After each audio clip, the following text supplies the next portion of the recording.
हर तरफ फिक्र को दौड़ा के थकाया हमने,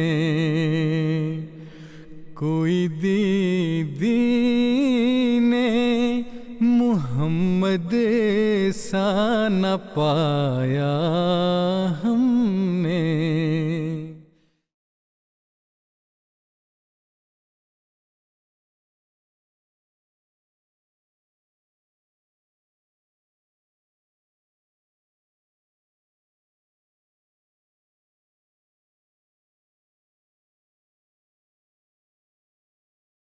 عن أبي الدرداء عن النبي صلى الله عليه وسلم قال: ما من شيء في الميزان أثقل من حسن الخلق. Abu Darda, qu'Allah soit satisfait de lui, rapporte que le saint prophète, que la paix et les bénédictions d'Allah soient sur lui, a déclaré: rien ne pèse plus lourd sur la balance que l'excellence de la conduite.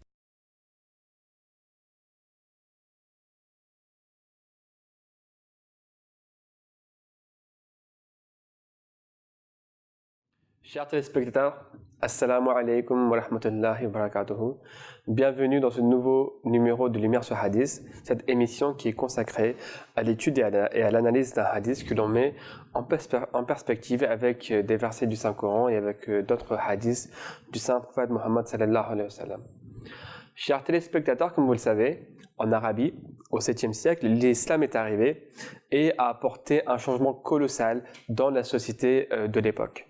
L'islam est venu pour apporter une réforme morale et spirituelle chez les habitants, chez les hommes à l'époque en Arabie. Et l'islam a joué un rôle crucial pour l'élévation spirituelle. L'islam a apporté un code, a apporté des enseignements que, s'ils sont appliqués, permettent à l'homme de gagner en spiritualité et d'élever son statut spirituel. Et c'est vraiment dans ce contexte-là que s'ancre parfaitement le hadith dont il sera question aujourd'hui. Et il est rapporté que le saint prophète Mohammed sallallahu alayhi wa sallam a dit que rien ne pèse plus lourd dans la balance de Dieu que l'excellence de la conduite. Ce hadith, il est très important car il met en avant encore une fois que c'est l'excellence de la conduite qui est cruciale. Et c'est en suivant cet enseignement que les gens de l'époque ont pu ainsi se réformer sur le plan moral et sur le plan spirituel. Ousmane Sahel, assalamu alaikum wa rahmatullahi wa barakatuh. L'islam a mis effectivement une importance énorme sur l'excellence de la conduite. Oui, comme on l'a vu dans toutes les précédentes émissions que nous avons faites, le but de la religion, c'est de faire de l'être humain un être meilleur. Un être meilleur vis-à-vis de soi-même, afin qu'il puisse atteindre une certaine paix, une stabilité, une paix intérieure. Cette paix intérieure se manifestera dans la société, dans son entourage, par le fait que les autres ne craindront rien de cette personne, ni de sa main, de sa langue, tel que le dit un hadith très célèbre où Rasulullah sallallahu alayhi wa sallam dit que le véritable croyant, c'est celui dont les autres n'ont rien à craindre, ni de sa main, ni de sa langue. Et quand une telle atmosphère est faite, est créée, c'est là où on peut espérer d'être dans une société en toute cohésion, et une société de paix, une société fraternelle. Donc, mais la première tâche, c'est de s'attaquer à l'éducation individuelle des êtres humains, afin de créer une société au niveau plus large qui vit en paix. D'accord. Mais c'est vraiment un enseignement qui est très important parce qu'il va régir le quotidien de l'homme. Tout à fait. Pour justement s'attaquer à la question de l'homme et sa nature et ses mœurs, sa morale, est une chose de base qui permettra par la suite sur cette base de faire de lui un être plus élevé spirituellement. Mais il faut que les enseignements qui sont donnés s'attaquent à toutes les sphères de sa vie pour faire en sorte que rien ne soit laissé à l'écart. Lorsque nous regardons les enseignements qui sont demandés, l'honnêteté, comme nous l'avons dans d'autres hadiths, la loyauté, la vérité, la fidélité, tous ces enseignements qui sont donnés par Dieu et qui sont régis par le Coran et par les paroles et la sunna de Rasulullah sallallahu alayhi wa sallam amène le croyant à être une personne meilleure. Et comme nous l'avons dit encore une fois, la question n'est pas la question de la réforme des actions visibles. En réalité, leur racine se trouve dans le cœur. Donc, la réforme du cœur, l'état du cœur, va déterminer les actions de la personne et se manifesteront par rapport à ces actions et à ce que les gens voient voient de cette personne-là. Parce qu'on a vraiment vu quand je vous disais que ça régit vraiment le quotidien de la personne, par exemple, le prophète sallam, il a mis de l'emphase sur des actes très, très simples. Par exemple, il a dit remerciez constamment les personnes pour le service qu'elles vous rendent. Parce que si vous ne remerciez pas la personne, ça revient à ne pas remercier Dieu pour le bien qu'il vous a accordé. Ou bien, par exemple, le prophète sallam, il a mis une influence considérable également sur le fait d'avoir un visage souriant. En disant que, et lui également, c'était le premier à avoir du coup ce visage souriant parce que ça faisait plaisir du coup aux personnes qui vous regardaient et qui interagissaient avec vous. Donc c'est vraiment des petits exemples comme ça qui ont permis du coup de ramener une évolution on va dire dans les actes des personnes à l'époque et également aujourd'hui, et c'était également l'un des buts de l'islam, c'est du coup en réformant la personne, en impactant son cœur, que ses actes également suivent du coup sa réforme interne. Tout à fait. Rasulullah sallallahu alayhi wa sallam, lorsque les gens l'approchaient, quelle que soit la personne, il était toujours bienveillant vis-à-vis de la personne, il l'accueillait toujours de la bonne manière. Il y a un nombre de hadiths qui montrent cela. Une fois, il y avait une vieille femme qui venait nettoyer la mosquée Masjid Nabawi, la mosquée du Saint-Prophète Mohammed sallallahu alayhi wa sallam, et elle venait tous les jours. Il y a eu un moment donné où cette femme ne venait plus. Et au bout de quelques jours, 2-3 jours, Rasulullah sallallahu alayhi wa sallam a posé la question, où est cette femme? Et on lui a dit que cette femme était décédée d'une maladie très courte. Et sachant que ça allait être très triste pour lui, les compagnons ne l'ont pas dit où cette personne était, quel était le jour de ses obsèques. Et lorsqu'il était très très peiné, très triste de cette situation, qu'une femme, cette personne qui venait servir est décédée et qu'il n'était pas au courant. Et quand on lui a dit où se trouvait le tombeau de cette femme, il est parti se recueillir sur sa tombe et a fait des prières pour elle. Nous avons des cas aussi où des personnes venaient le voir, ça c'était une particularité du Saint-Prophète Mohammed sallallahu alayhi wa sallam, que lorsqu'on lui serrait la main, il n'était jamais le premier à enlever sa main. Il laissait toujours la personne la première à retirer sa main. Une fois, une personne était venue le voir. Cette personne-là est une personne qui était mauvaise. Et Rasulullah ne pensait pas, n'aimait pas son comportement. Non pas la personne, mais son comportement. Mais quand cette personne est venue un jour visiter le prophète sallallahu alayhi wa sallam, en présence de sa femme Aïcha radhiyallahu anha, le Saint-Prophète Mohammed sallallahu alayhi wa sallam l'a accueilli et il a tenu une discussion avec cette personne-là, sans jamais lui manquer de respect, sans jamais montrer un quelconque dégoût ou mépris vis-à-vis de la personne.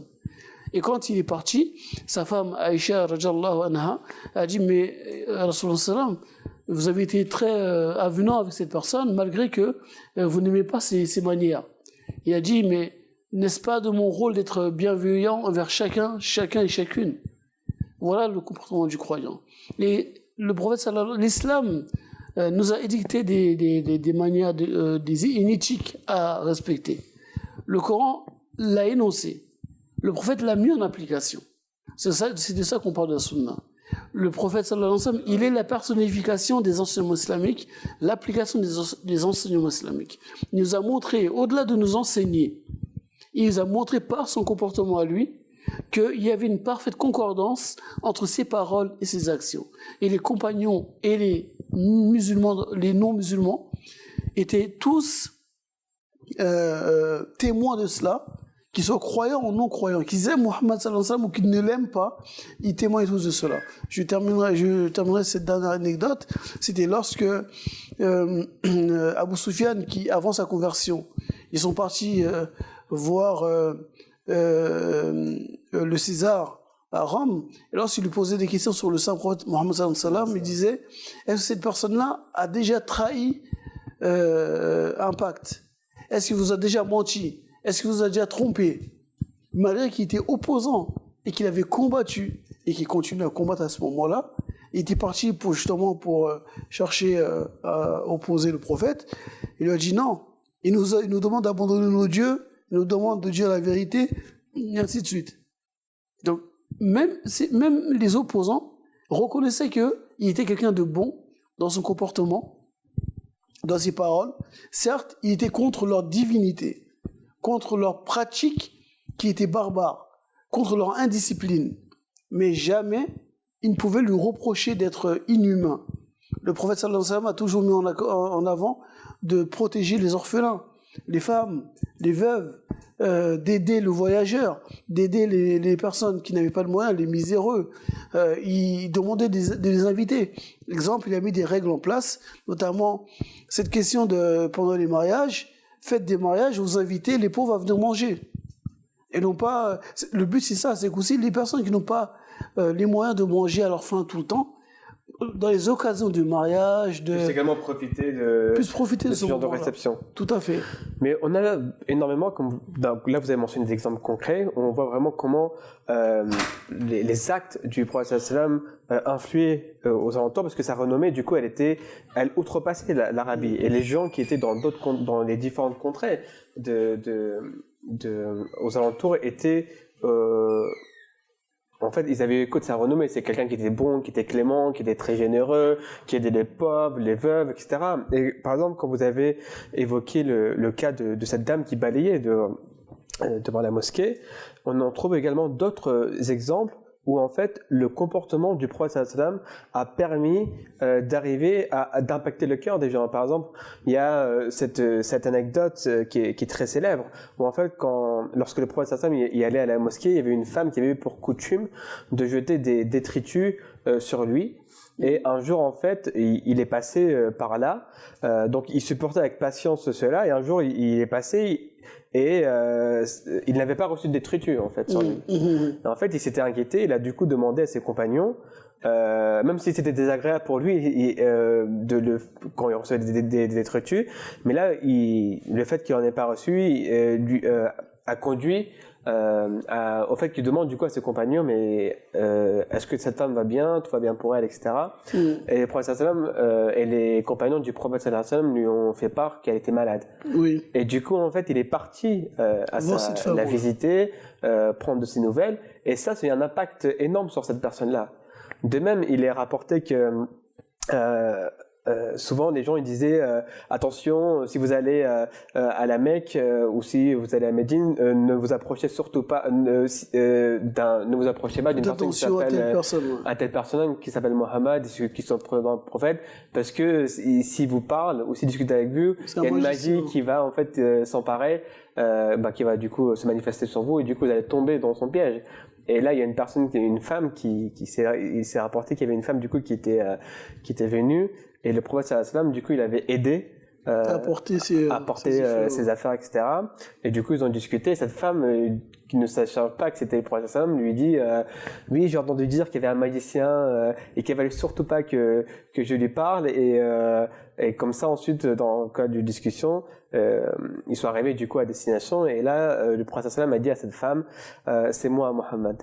Et en fait, cette femme, du coup, elle lui a répondu que du coup, ta magie a fait son effet sur moi. Et en fait, c'était vraiment des anecdotes qui montrent vraiment comment l'excellence de la conduite du prophète Mohammed sallallahu alayhi wa sallam impactait le cœur des gens. Et ça, c'était cet enseignement-là qu'il a toujours transmis, dont il a toujours fait part à ses compagnons, les rappelant sur le fait que l'islam a mis une emphase considérable sur l'excellence de la conduite, et c'est ça, comme le dit le hadith, qui pèse le plus dans la balance de Dieu. Tout à fait. La base de tous les enseignements que nous avons, encore une fois, c'est de parfaire le comportement de l'homme. C'est pourquoi le hadith fait référence à ça en disant que l'échelle le comportement qui a le plus haut grade dans l'échelle de Dieu, c'est le comportement. Et tous les enseignements que nous avons dans l'islam, dans les hadiths, dans la sunna, sont là pour amener l'homme à perfectionner, à améliorer son comportement. C'est ce comportement-là qui permet un changement, une purification du cœur, et qui permet par la suite d'avoir un rapprochement avec Dieu, une élévation vers Dieu. Il ne faut pas oublier que les enseignements qui sont donnés dans Saint-Coran, c'est Allah nous fait référence à cette question que les croyants sont ceux qui interdisent le mal et enjoignent le bien et interdisent le mal. Donc la question d'enjoindre le bien et de faire soi-même le bien est un enseignement capital. On a le verset coranique qui se trouve dans la sourate, si je ne me trompe pas, Saf, où Allah nous dit Ya ayyuhalladhina amanu lima taquluna ma la taf'aluna kabura maqtan inda Allahi an taqulu ma la taf'alun. Vous qui croyez, pourquoi est-ce que vous dites des choses que vous ne faites pas? C'est grave aux yeux d'Allah que vous dites des choses que vous ne faites pas. Donc la question n'est pas simplement de parler, c'est pas le prêche, c'est pas donner des bons conseils, c'est d'être soi-même pratiquant de ce que nous disons, être soi-même l'acteur de ce que nous conseillons aux autres. Et Rasulullah sallallahu alayhi wa sallam, il est le meilleur exemple dans cela. Tout ce qu'il a conseillé, il en a fait l'expérience. Il était lui-même l'exemple personnifié pour les croyants et d'ailleurs pour les êtres humains dans leur ensemble, car toutes les personnes qui le connaissaient, qui le voyaient, qui l'avaient fréquenté, savaient qu'ils pouvaient le prendre comme exemple dans son comportement, dans sa bienveillance, dans ses rapports humains, dans ses rapports avec les enfants, aussi bien avec les êtres humains que les animaux. Rasulullah sallallahu alayhi wa sallam, dans plusieurs hadiths, il demande le bon traitement des animaux. Aujourd'hui, il y a beaucoup d'associations qui pour la protection des animaux, contre la souffrance des animaux. Rasulullah sallallahu alayhi wa sallam, il a cité nombre de hadiths, nombre d'exemples où Dieu a châtié des gens parce qu'ils ont fait souffrir des animaux. Et lui-même, dans plusieurs hadiths, il explique aux croyants que le véritable croyant, aussi bien il est bon envers les hommes, mais qu'il doit être bon envers les animaux aussi. Une fois, il y avait l'animal d'un propriétaire, c'est un chameau, qui gémissait. Et il gémissait de douleur. Et Rasulullah sallallahu alayhi wa sallam s'est rapproché de ce chameau vers sa tête. Il a caressé la tête. Il a interpellé le propriétaire en disant prends bien soin de ton chameau car il souffre, il se plaint de souffrance. Oui, qu'il est muet et du coup qu'il ne peut pas parler par ses gémissements, voilà. Du fait qu'il est en train de souffrir actuellement. Exactement, en train de souffrir actuellement. Donc il y a l'histoire du chat, il y a beaucoup d'autres exemples comme ça où on montre que le comportement du prophète sallallahu alayhi wa sallam, son bon comportement, s'étendait à toutes les sphères de la vie, aussi bien humaine qu'animale ou végétale. Il aimait prendre soin des choses de la création de Dieu. Et le croyant doit être à l'instar de cela. Nous sommes les créatures de Dieu, nous devons être à l'instar du Créateur, bienveillants envers la créature de Dieu. Comme on dit, il faut voir les gens avec l'œil du Créateur et non pas avec l'œil de la créature. Pas que nos faiblesses à nous, mais si nous aspirons à être un avec Dieu, nous devons agir conformément à ce que Dieu attend de nous. Et celui qui a été le meilleur, le plus parfait reflet des attributs divins, c'est Rasulullah sallallahu alayhi wa sallam. Il y a une parole, un texte qui a été écrit par le Messie premier alayhi salam dans le Malfouzat volume 1, où il fait référence à cette question du bien, de faire des bonnes actions, du comportement, que je vais vous citer là. Il dit, Mizarullah Muhammad alayhi salam, il dit, tout comme il est essentiel de contrôler sa langue pour ne pas exprimer des propos contraires au plaisir d'Allah, de même, il s'y est d'en faire usage afin de dire la vérité. Enjoindre le bien et interdire le mal, tel que le verset le stipule, est le privilège des croyants. Mais préalablement, il est essentiel pour l'intéressé de démontrer par la pratique qu'il possède en effet cette force. Il est vital que sa condition soit convaincante avant qu'il ne puisse influencer les autres. Ainsi, n'empêchez pas la langue d'enjoindre le bien et d'interdire le mal. Néanmoins, il est important d'apprécier les exigences de la situation et les propos doivent être indulgents. De même, c'est un grand péché que de dire quelque chose contre la taqwa, contre la droiture. Donc il y a d'autres écrits, encore une fois, que le Messie prophète sallam il a cité concernant le comportement, tirés des paroles du prophète Mohammed sallam et des versets coraniques, où le rappel est fait aux croyants que ce qu'Allah attend de vous, c'est que vous améliorez votre comportement, afin d'être des exemples pour l'humanité, des exemples pour les croyants, mais des exemples pour les non-croyants aussi. Parce qu'en fait, c'est vraiment ça. Par exemple, l'une des missions du croyant, c'est d'inviter les gens vers l'islam. Mais ce comportement, en soi, est une belle vitrine pour inviter les gens vers ça. Parce que le prophète, sallallahu alayhi wa sallam, parce qu'aujourd'hui, il y a beaucoup de critiques et d'accusations qui sont faites à l'égard de l'islam en disant que l'islam s'est propagé par la force, par la violence, par l'épée, etc. Ce qui est totalement faux. Parce que ce qui est avéré, c'est qu'en fait, c'était le bon comportement du prophète Mohammed sallallahu alayhi wa sallam et de ses compagnons qui, du coup, suivaient cette excellence de conduite qui attirait les gens vers l'islam. Et du coup, ils n'avaient pas vraiment besoin dans les arguments. En soi, le fait que c'est des gens qui étaient réformés sur le plan moral, sur le plan spirituel, sur le plan de leurs actes, était en soi une belle vitrine pour les attirer vers l'islam, mais pour, du coup, davantage engendrer la discussion et leur présenter les messages. La majorité des peuples non-arabes ont été convertis à l'islam, non pas par, même pas par le prêche, par le commerce, par d'autres moyens, parce que les musulmans avaient un tel comportement que ça suscitait l'interrogation vis-à-vis des personnes avec qui ils traitaient, et les peuples qu'ils rencontraient. Donc la question, elle est encore une fois basée sur le comportement. L'enseignement, dans un premier temps, n'est pas connu, n'est pas visible. Ce que les gens voient dans un premier temps, c'est votre comportement. Ensuite, ils vous écoutent parler et ils voient ce que vous dites. Est-ce que c'est conforme à ce que vous prétendez être? D'où pourquoi dans le Coran, il y a à plusieurs reprises, Allah fait référence à ça, il dit وَمَنْ أَحْسَنُ قَوْلًا مِمَّنْ دَعَا إِلَى اللَّهِ وَعَمِلَ صَالِحًا وَقَالَ إِنَّنِي مِنَ الْمُسْلِمِينَ. Et qui est meilleur en parole que celui qui appelle les gens vers Dieu? وَقَالَ, et qui dit إِنَّنِي مِنَ الْمُسْلِمِينَ, je suis de parmi les gens, ceux qui sont musulmans, je suis parmi ceux qui se soumettent à Dieu. L'importance d'affirmer qu'il est musulman, c'est qu'il est en train de dire qu'il est quelque chose. Et son comportement doit être en adéquation avec les enseignements de ce qu'il dit et ce qu'il dit être. Si nous disons dans un endroit que nous sommes musulmans, les personnes, nous jugerons à la lumière des enseignements islamiques. Si nous donnons un comportement qui est en porte-à-faux avec l'islam, il y a deux choses. Soit les gens rejettent, c'est nous qui rejettons en tant que menteurs, faussaires, ou bien ils rejettent l'islam car nous avons montré une mauvaise image, une image dévoyée de ce qu'est l'islam. Et cette personne, ne connaissant pas les enseignements islamiques, pensera que c'est les enseignements tirés du Coran et de la Sunna, du fondateur de l'islam, qui nous a fait agir de telle manière. C'est ce dont on discutait dans une précédente émission où on disait en fait que si jamais un musulman lambda commet un acte répréhensible, c'est lui qu'il faut condamner. Ouais. C'est pas l'intégralité des enseignements de l'islam. Ouais. Et on avait également illustré cela en disant que si une personne enfreint le code de la route, c'est la personne que vous allez sanctionner. C'est la personne que vous allez incriminer. Vous n'allez pas remettre en cause tout le code de la route qui est établi pour le bon fonctionnement de la circulation. Tout à fait. Il en est de même pour l'islam. Et du coup, c'est vrai que malheureusement, et ça on le voit dans l'actualité, c'est dès qu'il y a un dérapage de la part d'un musulman, par extension, c'est l'islam qui est remis en cause. On dit que cette personne est musulmane et souvent les gens mettent l'emphase sur ça. Cette personne voilà, il y a le mot islam qui revient à toutes les sauces. Cette personne est musulmane, elle a fréquenté cette mosquée-là, etc.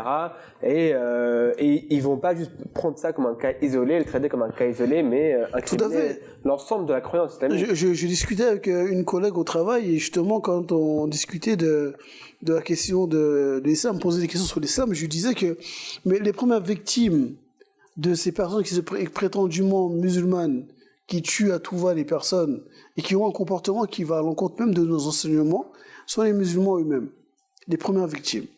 Parce que il y a à deux niveaux, nous sommes victimes. Physiquement, les musulmans sont victimes parce qu'ils sont tués, assassinés, égorgés. Et deuxièmement, ils sont victimes parce que leur enseignement est dévoyé et il est montré aux yeux du monde comme étant une religion violente, alors qu'il en est tout autre. Il en est tout autre. Et c'est exactement ce que vous avez dit. C'est que nous devons condamner la personne pour le mal qu'elle a fait, quelle que soit la religion qu'elle prétend dans laquelle elle prétend être, musulmane, juive, chrétienne, ou ce que vous voulez. Si c'est une chose qui est mauvaise, un acte mauvais qu'il a fait, on doit la condamner, elle, indépendamment de sa religion. Le problème, il est qu'aujourd'hui, quand une personne commet un mal, qu'elle pratique la religion musulmane ou qu'elle ne la pratique pas, qu'elle prie ou qu'elle n'ait jamais prié, qu'elle soit un dealer, ce que vous voulez, une personne qui était dans le grand banditisme, si elle porte un nom ou elle a une origine de culture musulmane, aujourd'hui, c'est ce qu'on met en avant. Si la personne est malade, malade psychiatrique, aujourd'hui, on ne met plus en avant sa maladie psychiatrique. On met d'abord la question musulmane. Et après, on dit oui, mais c'était déséquilibré. Ok? Mais ça, ce n'est fait que pour l'islam. Que pour l'islam. Les autres religions, jamais on ne met en avant la question de la religion. Mais pour l'islam, pour les musulmans, pour les personnes qui sont de culture musulmane, ces personnes-là, on va mettre en avant leur question d'appartenance à l'islam. On voit la majorité des personnes qui sont djihadistes ou qui ont été attrapées dans les cas d'attentats ou autres, sont des personnes qui étaient... soit elles sont radicalisées, comme on dit, ils sont radicalisés en une fois, des loups solitaires, comme on dit. Tout ça, c'est radicalisé. Et donc, cette personne, du jour au lendemain, est devenue violente, mais elle a fait une allégeance à un groupe quelconque. D'accord. Mais c'est pas l'islam qu'elle a fait l'allégeance. Car l'islam a des enseignements qui vont à l'encontre de tout cela. Qui sont aux antipodes vraiment de ces pratiques-là. Et ça, je me souviens en fait d'un rapport du FBI qui disait que les gens qui connaissent le contenu du Coran sont les premiers à se prémunir de ces choses-là. Tout à fait. Parce qu'en fait, ça veut dire que si quelqu'un lit de manière objective le Saint-Coran, l'étudie et se rend compte de la puissance des enseignements qui sont contenus dans le Saint-Coran, cette personne ne peut même pas avoir cette idée que je vais aller faire du mal à l'autre. Ouais. On en discutait dans une précédente émission. Dans Surat al-Maïda, il est dit que si une personne tue une autre personne de manière injuste, c'est comme si elle avait tué toute l'humanité. Et de même que si une personne sauve la vie d'une personne, c'est comme si elle avait sauvé l'humanité entière. Et c'est ça où en fait, c'est des exemples de pratiques, de bonne conduite qui sont vraiment mis en évidence dans le Saint-Coran, et que si une personne lit cela, jamais elle ne peut avoir aucune pensée même radicale ou aucune pensée extrême dans... Tout à fait. Les personnes qui sont manipulées sont des personnes qui n'ont pas une bonne connaissance des enseignements. Les personnes ne voient pas du tout ou très peu de connaissances. Ce sont des personnes qui étaient déjà dans des mouvements violents, tels que le grand banditisme, ces choses-là. Des personnes qui sont animées d'une question de vengeance par rapport à une injustice qu'ils pensent avoir subie. Mais en aucun cas, l'enseignement, le socle, la base est l'islam et les enseignements islamiques, car ce que l'islam attend du croyant, de celui qui se dit être musulman, c'est qu'il soit un être de paix pour lui, pour son entourage, ses voisins et les gens avec qui il côtoie. C'est le hadith, encore une fois, que nous avons cité par rapport aux voisins, que le Rasulullah sallallahu alayhi wa sallam faisait très attention à ses voisins. Il faisait très attention aux personnes avec qui il côtoyait, de ne pas les offenser, d'essayer de respecter leurs droits et de ne pas rentrer dans la sphère privée dans le but de ne pas les offenser. Si on l'invitait, il y allait. Si une personne ne voulait pas qu'il rentre dans sa vie personnelle, il ne rentrait pas dedans. Donc, c'est ce qui est attendu du croyant. En bref, tous nos enseignements doivent faire de nous des personnes fiables, des gens de haute confiance, qu'on peut avoir une haute confiance en eux, des personnes intègres, des personnes vraiment qui peuvent servir d'exemple aux autres. Mais si nous adoptons les mêmes comportements que les autres, nous nous disons musulmans, mais lorsque nous sommes au travail, quand les autres sont en train de calomnier, nous nous mettons avec eux à calomnier un autre collègue. Quand il faut médire, nous asseyons avec les gens pour médire. Nous avons beau dire que nous sommes musulmans, personne au monde ici n'a le droit de lui enlever la question d'être musulman. Par contre, Dieu connaît les siens. Dieu sait véritablement qui a accepté et mis en application ces enseignements et qui va à l'encontre ciment de ces enseignements-là. Et la question du pardon dans des précédents hadiths, nous avons parlé de ça, elle rentre dedans. Le croyant qui commet une chose par erreur ou par...